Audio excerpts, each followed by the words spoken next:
today we're going to do part one of neurology.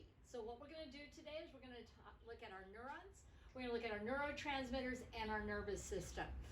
So to get started, remember, neurology also can be called our biological unit in your book. So if you're kind of digging through where to find this, it's because it is really kind of two-part. We're going to do neurology and the brain. Today we're just going to do the neurological part of it. We're going to start off with a neuron, of which I drew you a really good-looking neuron there. Art school was my first choice, but I decided that I wanted to work with the masses. So instead, I went into teaching, but as you can tell, I've got a real career right there. So let's start off with our neuron. The anatomy of the neuron you may be asked about. And so let's look first of all at our terms. We have an axon. This is the extension of the neuron. It's the information highway that you see right here. It's where all the information goes down to be dispersed out into the great unknown. You have a soma. That's your cell body. That's right up here. This is the place that's going to gather that electrical charge. All those neurotransmitters are going to go in there, and they're going to sit, and they're going to wait until they get the message to send that information down the axon.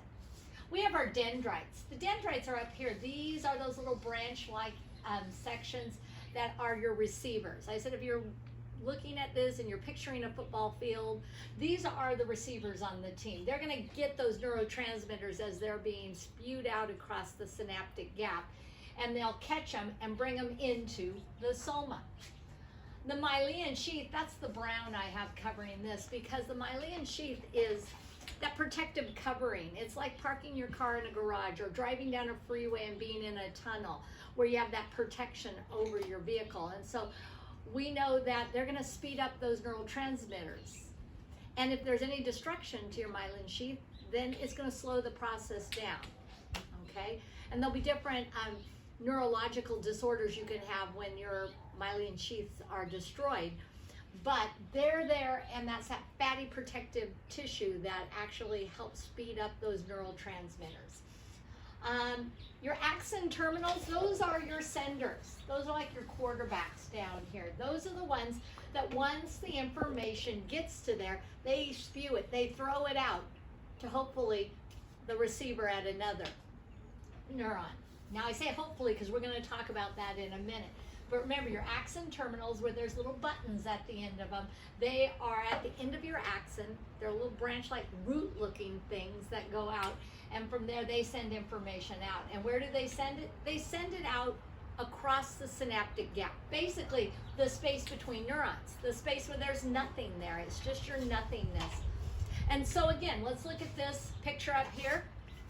I have one neuron, let's say over here, it has sent stuff across the synaptic gap. Some of it has made it, some of it has not. And we'll talk about that when we get here. But it is caught by my dendrites. The dendrites feed it into my soma, and that's the nucleus right there, the black thing in the middle. When it reaches enough, when the message is sent from the nucleus that you have enough, it will send it all of it. Doesn't hold any of it back. It spews all of it out down the axon, the information highway. If your myelin sheaths are healthy, it moves relatively quickly. When it gets to your axon terminals, then it gets it ready to shoot it out to the next neuron, which those dendrites would then catch it. Okay, so you have catchers and you have receivers, and our neurons don't touch. There's always a space between. And so my axon terminals over here and my dendrites over here, can you see my fingers wiggling?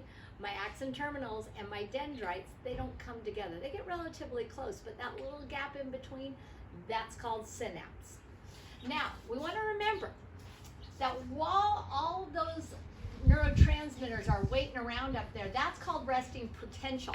But it also can be referred to the refractory period. When the soma is filling up, that refractory period between neural firing is actually called resting potential. You say, Ms. Heinrich, why are you throwing refractory period out? Well, if you bothered to look at the last set of FRQs I gave you, there was something that talked about that refractory period.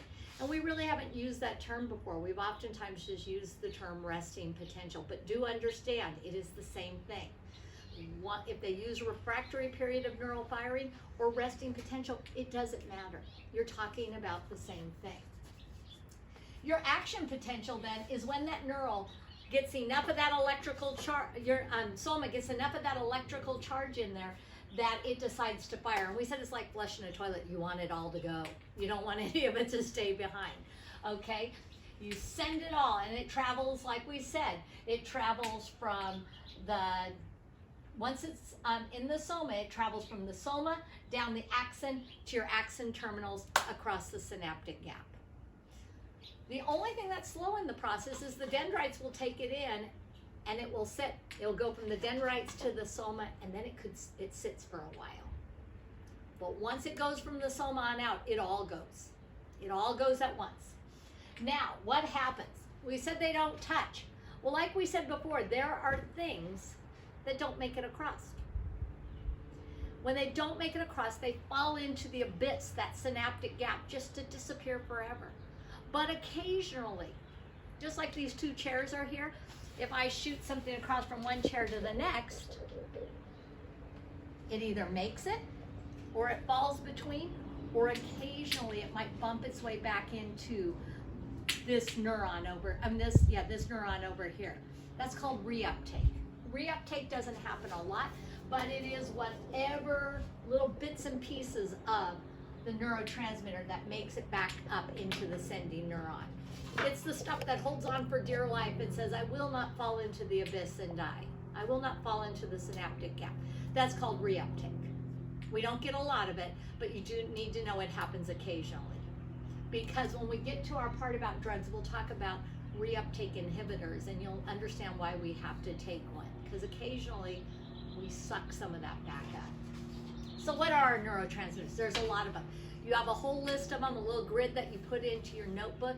My suggestion to you would be mark that page so that if on the test you need to go to that page quickly, you can look at them. But I listed the 3 that I think you're most apt to be asked about. The first one is referred to as ACH, or acetylcholine. Interchangeable words again, but I don't want you to see the term ACH and say, I don't know what that means. Because it refers to the neurotransmitter. That neurotransmitter, again, is that electrical charge that's being sent throughout this entire thing. Acetylcholine, we send out from one neuron to the next. And it is linked with your muscle movement and with memory. Acetylcholine is linked with muscle movement and memory. So what happens if you don't have enough acetylcholine? Well, people who suffer from Alzheimer's, as you can see up there, don't have enough acetylcholine. The other thing is paralysis. We're not talking about an injury to this part right here, which we'll talk about in a minute, that can cause paralysis. We're talking about other forms of paralysis that can hit your body that don't have a definitive cause that I fell, I broke my neck, there's a definitive cause. This is other types of paralysis, and that is from a lack of acetylcholine. Now, too much acetylcholine, you can have tremors. We're not talking about the Parkinson's kind of tremors, but there are people who have a little bit of a tremor in their hands. I'm one of those. I don't have a super steady hand, and it's because I probably function with a little bit higher output of acetylcholine. Not enough to make it anything detrimental, but the muscle tremors like that. Too much can cause people to have convulsions. Too much acetylcholine can cause convulsions. Now, another one you could be asked about would be dopamine. Dopamine is linked with feelings of euphoria and also with movement. So what happens when I don't have enough dopamine?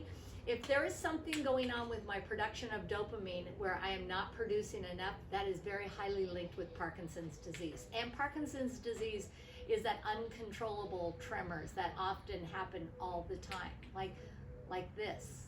And with those, that person is underproducing their dopamine.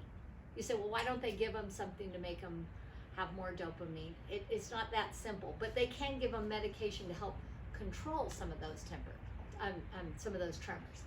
The other thing it is linked with is schizophrenia, because if I have too much dopamine, then that's where that whole thing, feelings of euphoria or the inability to filter out sensory input. And so it is linked with, if I have too much dopamine, I'm not filtering. I'm taking in all of this sensory input. And so I need to be aware of that. Now, serotonin, mood and appetite. So if I have too much if I have too little serotonin, I suffer from depression or eating disorders.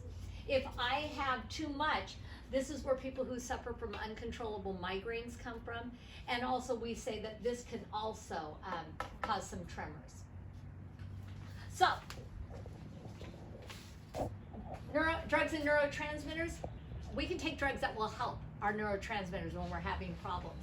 Remember, we can take drugs which are agonists that make our neurotransmitters fire, or we can take antagonists which will block the firing. If I am firing too much of a neurotransmitter, I can take a drug which would be an antagonist that would block the firing.